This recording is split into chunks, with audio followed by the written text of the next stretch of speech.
Albert Einstein once said, everybody's a genius. But if you judge a fish by its ability to climb a tree, it will live its whole life believing that it is stupid.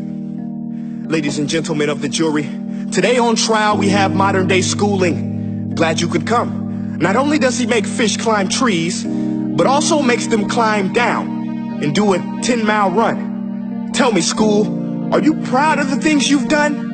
Turning millions of people into robots, do you find that fun? Do you realize how many kids relate to that fish?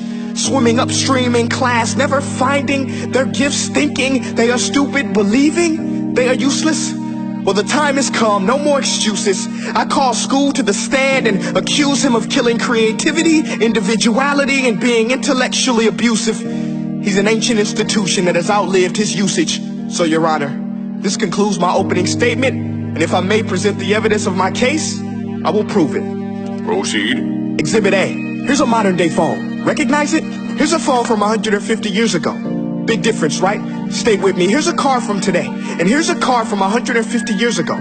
Big difference, right? Well, get this. Here's a classroom of today, and here's a class we used 150 years ago. Now, ain't that a shame? In literally more than a century, nothing has changed. Yet you claim to prepare students for the future? But with evidence like that, I must ask, do you prepare students for the future or the past?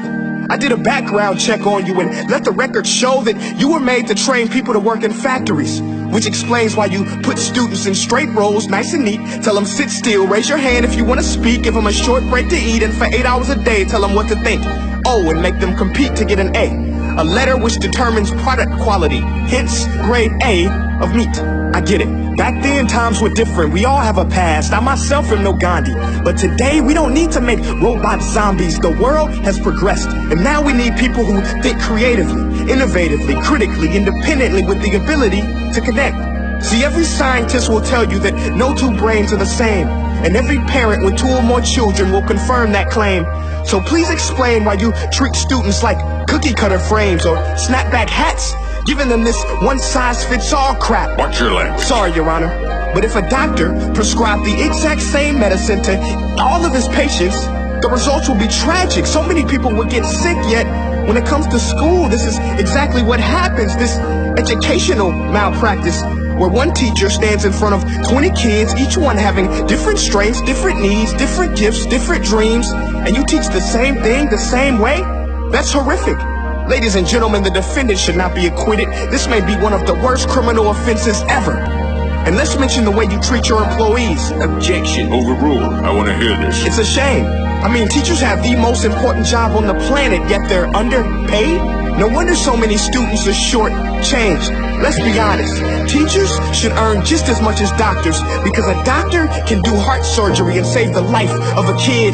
But a great teacher can reach the heart of that kid and allow him to truly live.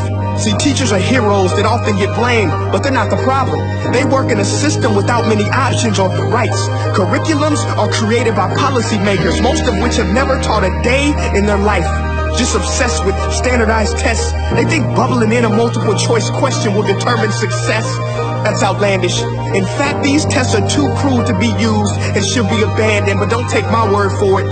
Take Frederick J. Kelly, the man who invented standardized testing, who said, and I quote, "These tests are too cruel to be used and should be abandoned." Ladies and gentlemen of the jury, if we continue down this road, the results will be lethal. I don't have much faith in school, but I do have faith in people.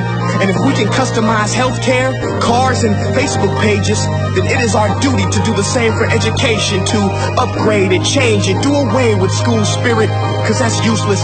Unless we're working to bring the spirit out of each and every student. Let's give every gift an equal chance. I know this sounds like a dream, but countries like Finland are doing impressive things. They have shorter school days, teachers make a decent wage, homework is non-existent, and they focus on collaboration instead of competition. But here's the kicker, boys and girls.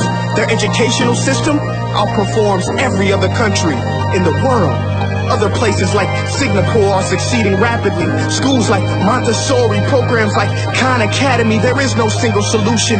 But let's get moving, because while students may be 20% of our population, they are 100% of our future. So let's attend to their dreams and there's no telling what we can achieve. This is a world in which I believe, a world where fish are no longer forced to climb trees. I rest my case.